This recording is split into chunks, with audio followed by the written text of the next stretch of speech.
So, in today's talk, I will be speaking about the inflammation perspective in psychiatric disorders and what we can do. I mean, it's okay, we're just giving some medication, and some of them are good for the patients, but some not. But eventually, what we can do non-pharmacologically. It looks like also in the world there is actually a holistic approach. That's the trend. Lifestyle is so important. And of course, as you all know, this is a public health issue, the psychiatric disorders. I mean, think about it. Almost, I can say, almost 1%, which would make 800,000 schizophrenic patients in the world. And therefore, if 10% of those are committing suicide, these are huge numbers. So it's a public health issue.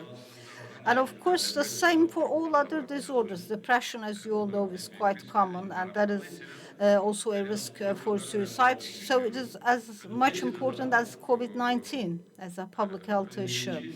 So I guess it is very important for us at least to be preventive and handle this issue from the public health perspective for all psychiatric disorders. What we're doing is actually not the primary preventive or some approach, but it is mostly tertiary. It is just like trying to dig a hole with a needle. After all happens, just like to the crime scene, the police comes to the crime scene and trying to just manage the thing. So it's very important to be preventive, to have a preventive approach, in particular if you consider it from the public health issue.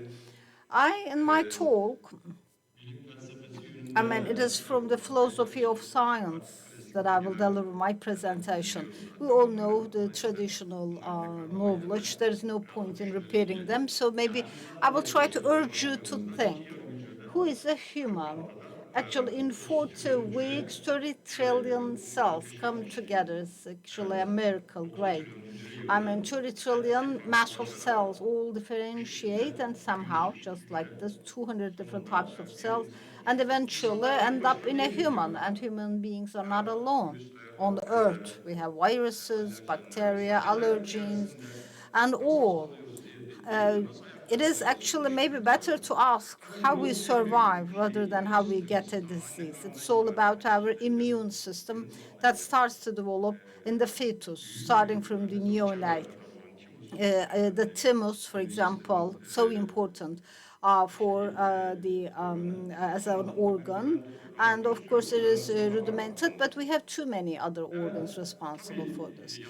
Of course, we're not alone, and at least 100 trillion microbiomes that we have in the body, and 38 trillion of those are the microbiota in the guts. Quite interestingly, for all these microbes or to the microbiota, we are in need of them. Without them, we cannot survive. So we actually have to ask the question, who is a human being? As you can see, here, the organs and the visible organs, the invisible microbiome. So we all make a complete human, 130 trillion cell worth of a living being. As you all know, there's also the consciousness, the level of consciousness that we have. For example, right now I'm addressing to you, speaking on the stage, but which neuron, which muscle, there's something actually somewhere in my lung, diaphragm, like standing up still. Which of those I'm doing consciously? Think about it. I mean, of course, majority of our behaviors are actually due to the autonomous nerve system. It is mostly managed and controlled by this. In the autonomic nerve system, it's just like the brake and the accelerator pedal of a car, the sympathetic and parasympathetic. Sympathetic nerves mostly needs for survival. I mean, they are used for the short term, a pedal that you should use short term. But chronic stress, loneliness, isolation, people being left in millions, and about uncertainty, fear of unemployment for the future, And that's the reason why people are always pressing the accelerator pedal. That's the reason why there is neuroinflammation and also peripheric inflammation as well. But there is also the parasympathetic nervous system, that is the vagus nerve. And a majority of those, I think, we sometimes miss. I mean, it's very important to use it in our daily practice. Stress is something always the case in our lives. There's always stress in life. I mean, there's a conventional metaphor, just like the waves in the ocean. From time to time, less waves, but there's always a sea wave. I mean, something, sometimes so giant, sometimes a storm, but stressless life is actually the same. I mean, just like we have waves on the ocean, same stress in life. So this is actually the hypothalamus pituitary gland, adrenal gland, that is the cycle, the loop, the end of six, I think it was 6 or 7 first described, and cortisol is playing the major role in here. As you all know, cortisol, especially with an increase, and it affects a lot of systems, like increase in blood sugar, because it's a survival issue, heightened memory and attention, and for the cardiovascular system, cardiac function, immune system, and the pain, they are all actually suppressed. And it affects so many organs, as you know it pretty well. In 2017, that is Kaplan's essential book, that is the 10th edition. And if you open up the 10th edition, after a blank page, this is what you see. It is quite interesting. As Professor Feyza already described so well, there is actually a consciousness, a level of consciousness and awareness on this, which I will speak later. In 2005, we had a congress, and for the first time, Norbert Meller from Germany, and using COX inhibitors in depression, people actually smile at this. I mean, he secretly like. But in 2017 edition, you can see that is actually the essential book at Kaplan. That's what you see. So the stress, not only depression, but it also causes inflammation, infection, tissue damage, and destruction. And the most important thing in here is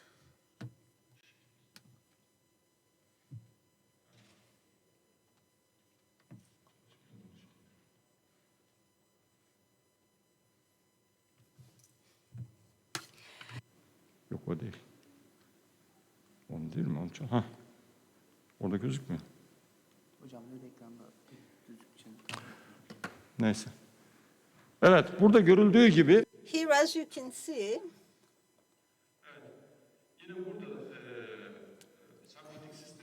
the sympathetic nerve system, the cortisol, hypo, the adrenal axis, the cortisol pathway, and the other one, norepinephrine, as you can see, sympathetic.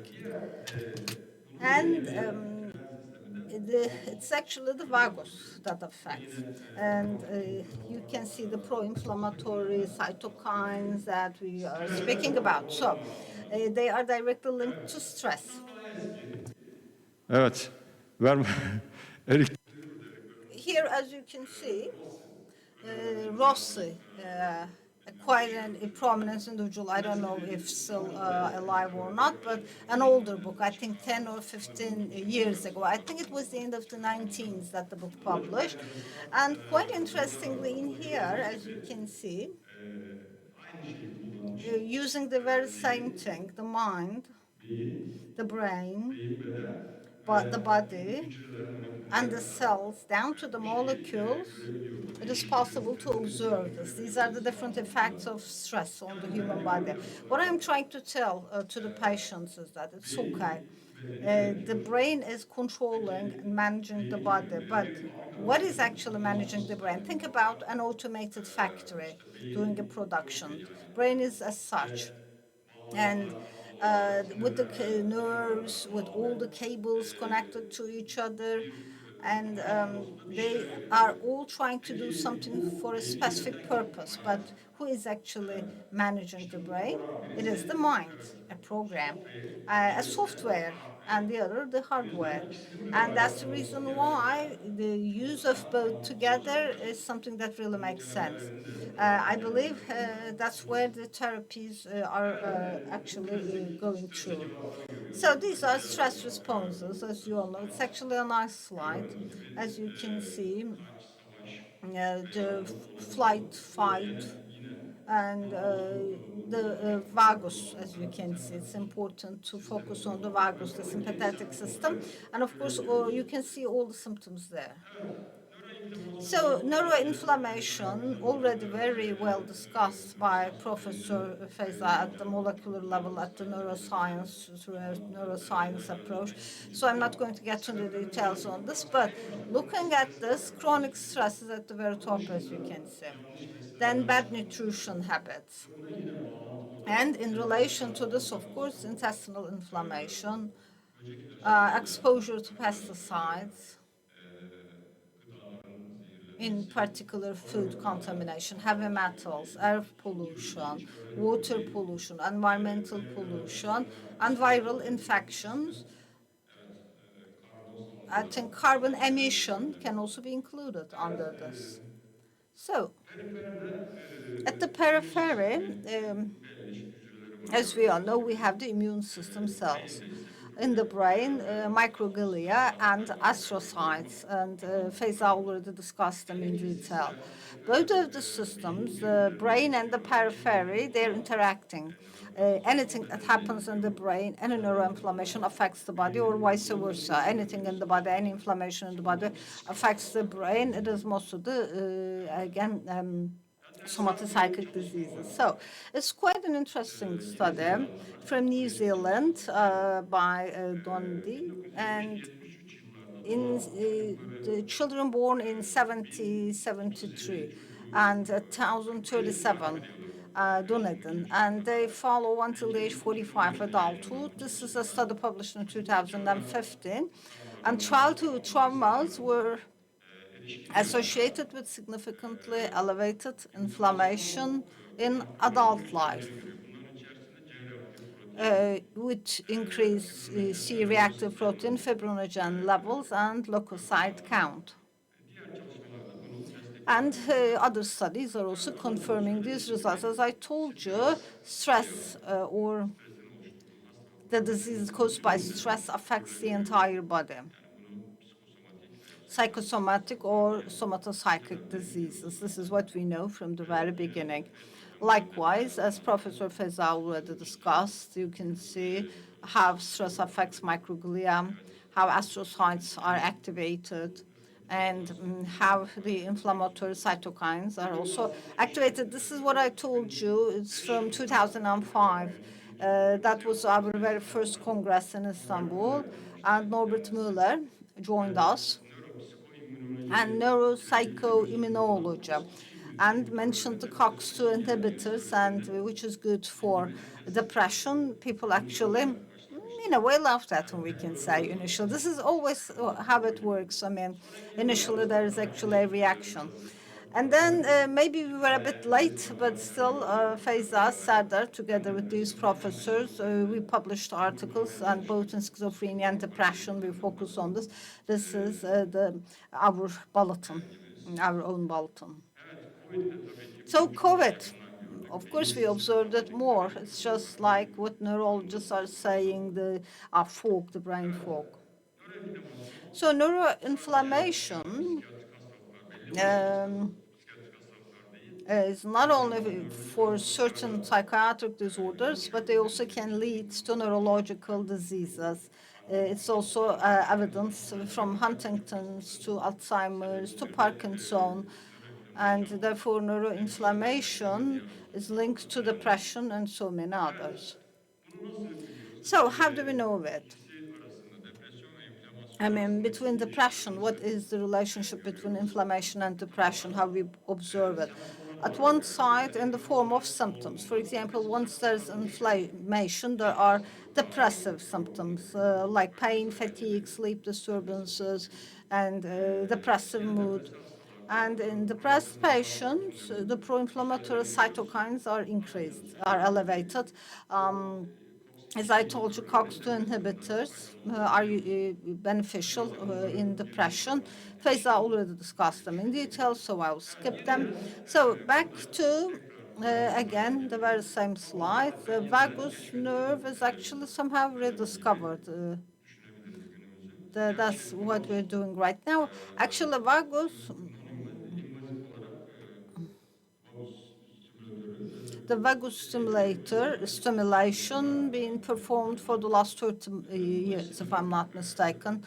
And therefore, we have to rediscover it. So the enteric nervous system, you all know, and around 500 million neurons from the mouth to the anus. It is a system in all organs, from hormones to gastrointestinal system to the immune system and up to the brain. So it affects the entire body. Vagus, in particular, plays a major role in here. For some of the hormones like ghrelin, about food intake and appetite, it's very useful. So, especially recently, for the last decade in particular, as you know, it's known as the second brain. For guts, I meant for gut. There are some descriptions like it's the second brain. So people started to speak about the gut-brain axis, and this gut-brain axis is playing a major role in several diseases, in particular the immune system, for the vagus and the enteric system. So, parasympathetic innervation, as we said, we have vagus. And what is so important about the enteric nervous system is that they're at the intestinal wall and two neurons, the afferent and afferent. Afferent lasts around 10 to 20%, but it collects signals from around and send it to the brain. So this is actually the adaptive response, adaptive functions, and is balancing the body and somehow protecting, just like the brake pedal of the car protects the body. And between healthy guts and brain, there is actually a relation. If there's a problem with the gut, especially the leaky gut, so brain is also affected from this. And therefore, the microbiome in the guts, once they are supported, it has a healthier antidepressant effect. So this inflammation also affects the permeability of the gut. That's the reason why they can lead to neuroinflammation. It's just like a vicious circle. So the vagus can affect several organs, from the respiratory system to the cardiovascular system, and from the liver to pancreas, and already affecting guts, of course. Vagal tone. You have to increase vagal tone if you would like to be resistant to stress. You have to do exercise, especially, for example, if you do exercise in cold weather or like swimming, it's very useful. And there's also the breathing therapy, the breath therapy, mindfulness, thoughtful meditation, deep and slow breathing, because they help to increase the vagal tone, so it makes the body stronger for stress. For example, there is a pounding of the heart, tachycardia, and then immediately recovering, and that's the reason why once the vagal tonus is high, there is a reaction of the body. So, vagus nerve stimulation, as I told you, started 30 years ago. And we know the invasive form, but especially recently there's a non-invasive transcutaneous, especially in the form of some small devices. It is being performed, especially in resistant depression, and it has anti-inflammatory effect. And FDA, starting with 2005, the invasive one, subcutaneously implanted, and it's approved. So here you can see there are, it stimulates so many transmitters and helps for the release of so many, and also in the guts, especially the serotonin, as you all know. 95 to 95% of the serotonin needed by the brain is produced by the digestive system, the gut. So if you have healthy guts, you have a healthy body. In particular, these are some of the studies on the vagus. So, non-pharmacological strategies, lifestyle interventions against inflammation.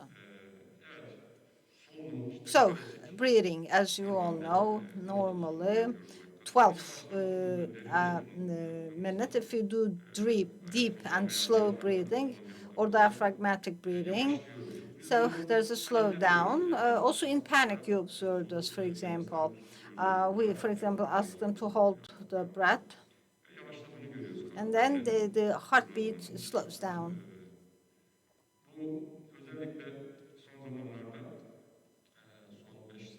I think for the last 5 years in particular, it's also used in the applications of the Apple Watch. For example, time for you to breathe, breathe in, breathe out. So there's also mindfulness, as you all know. So,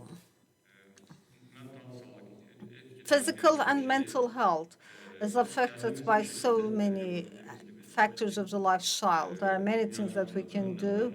And there is, of course, the need also to have a worldwide approach. For example, smoking, alcohol, nutrition, good sleep, exercise, social relations. These are the things that we can do. So we actually can have a successful aging, as they call it by the Americans, so we can pursue such a life. Of course, you cannot run away from aging, but at least you can have a positive, successful aging. Physical activity is important, especially the World Health Organization is saying that sedentary lifestyle and physical inactivity is the fourth leading risk for global mortality, so exercise is recommended. Helps for brain functions, from memory to cognition to sleep, mood, and helps a lot for many. Therefore, depression, stress, anxiety, in such cases, it helps to reduce such psychiatric symptoms. And also, its effects are believed to be linked to the production of neurotrophic factors. Inflammation is less in those exercising. There are so many studies, I don't want to get into the details, at which level we are. And that's the topic of my talk, actually. A healthy diet, once combined with moderate exercise, it can be very helpful in preventing inflammation, neuroinflammation, and neurodegenerative disorders. Why? Because physical activity at the same time helps to improve the composition of the gut microbiome, and positively.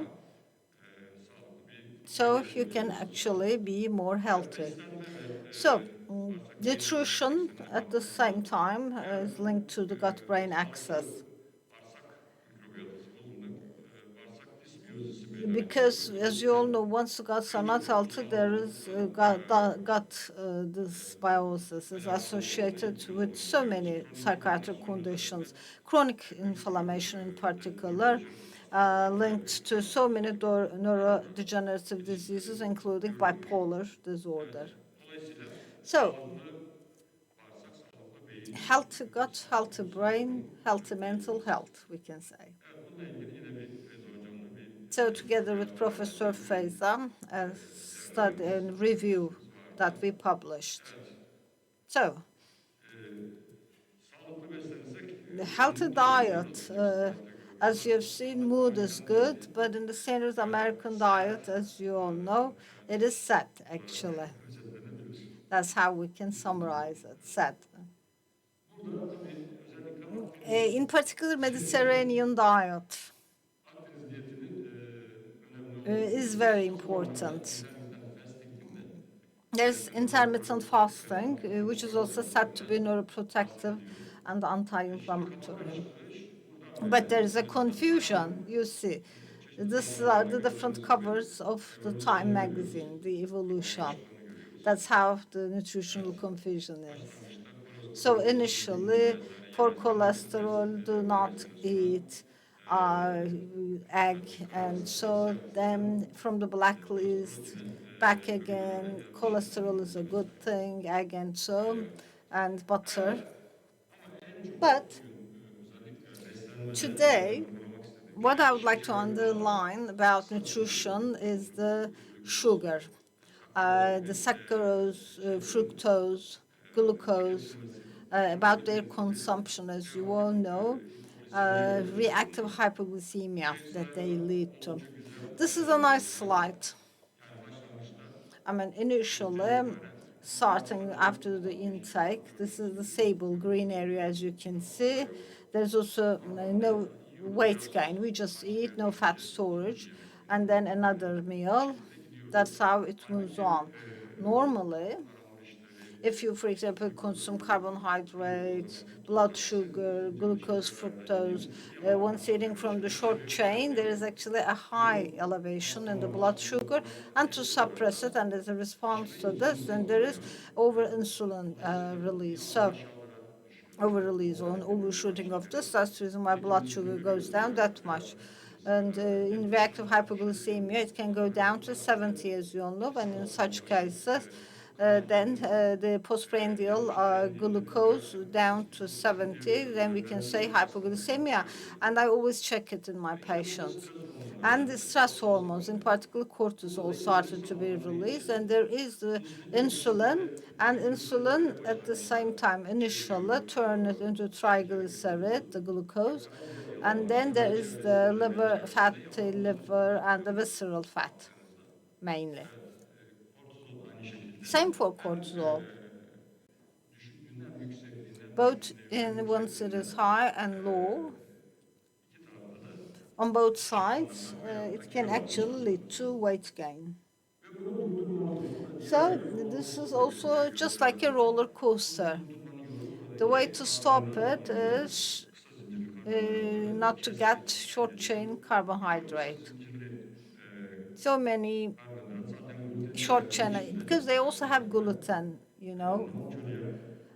In non-celiac, gluten sensitivity is also the case for so many patients, or there's the leaky gut, leads in leaky gut. So in patients with autoimmune diseases, sometimes it's recommended for them not to use that. So fast food, as you all know, processed refined products, starch-based sugar after that, and that is what is actually recommended. Of course, there is a solution for this.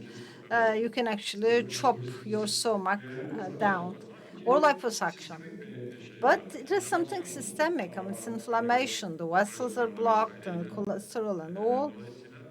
And therefore, it's actually a palliative solution, as we know. And the actual solution is, of course, to put ourselves under a discipline, be healthy, change lifestyle. There are, as you know, so many healthy foods. You can pick among them. Why not? Because at one side we have healthy good products, on the others mainly sugar, trans again fat. We have to be away from them, especially GMO. We have to stay away from corn, for example. Here you can see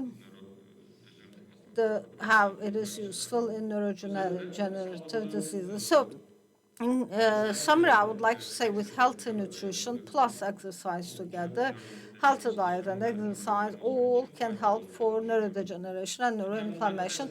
Intermittent fasting is, you know it pretty well, 8 hours fasting and vice versa. 8 hours eating, 16 hours and no food, as you know.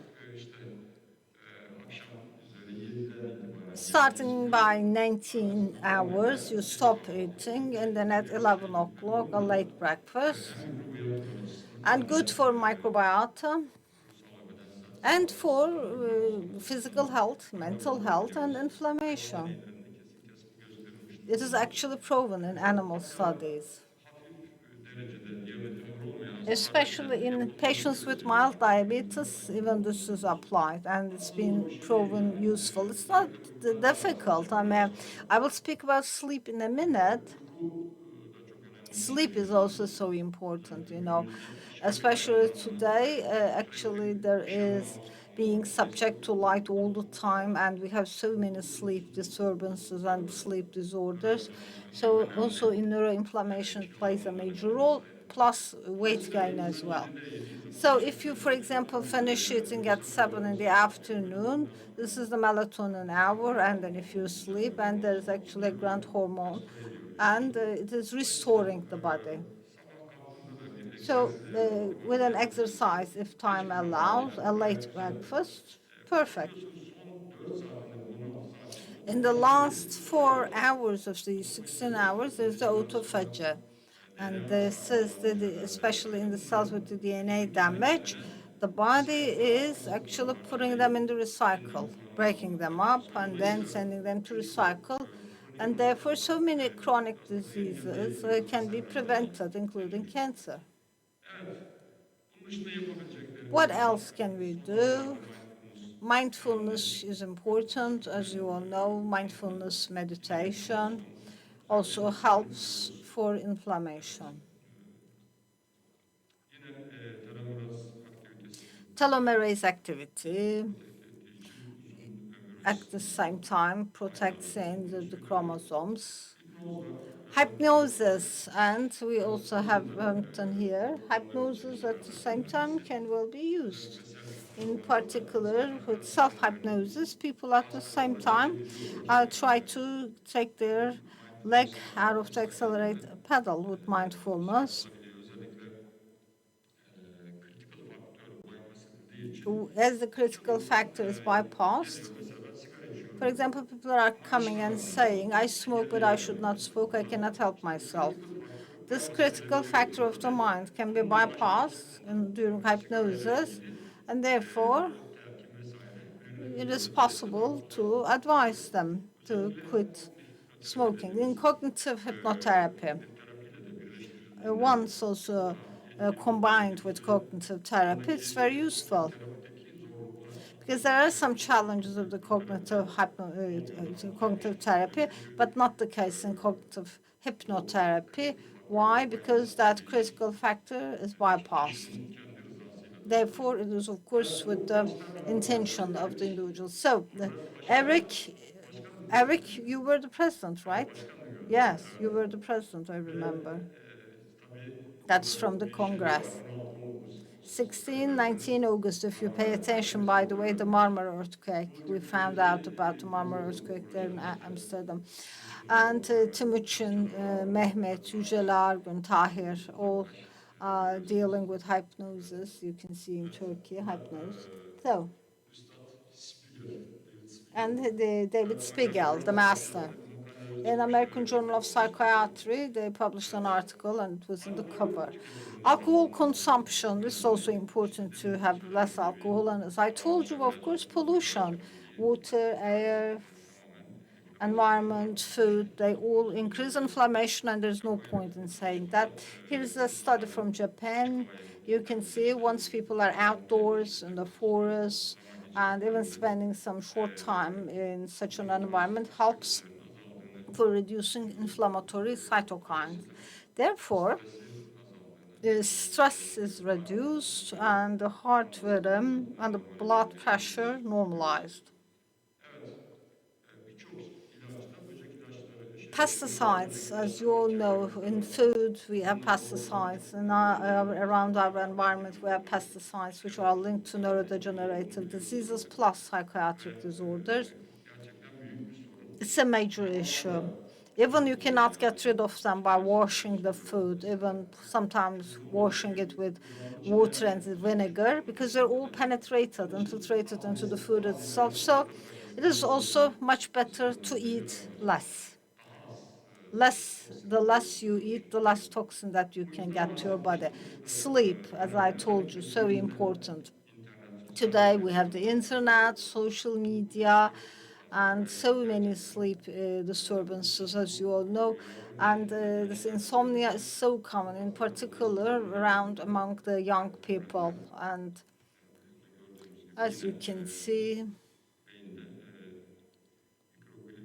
the microglia are activated, so they can lead to neuroinflammation, and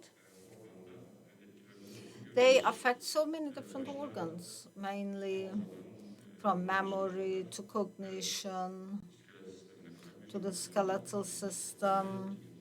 They affect so many organs. So this is also another editorial that we have together with Professor Feyza. So briefly, I would say there are things that we can do. Of course, nothing much to do for us, for environmental pollution or so, but for these things we can do on our own. Majority of the things that we can do are up to us, but for the things beyond us, I guess it's important to raise awareness at the worldwide level. Maybe working with the NGOs could be an option. Of course, so many things to be done at worldwide level, like reducing pollution, working on the climate change problem. But we have to actually raise awareness to the extent possible. It's important to live in a healthy environment. As I already told you, the other things that we can do on our own, dietary strategies, alcohol consumption, good quality sleep, try to manage stress.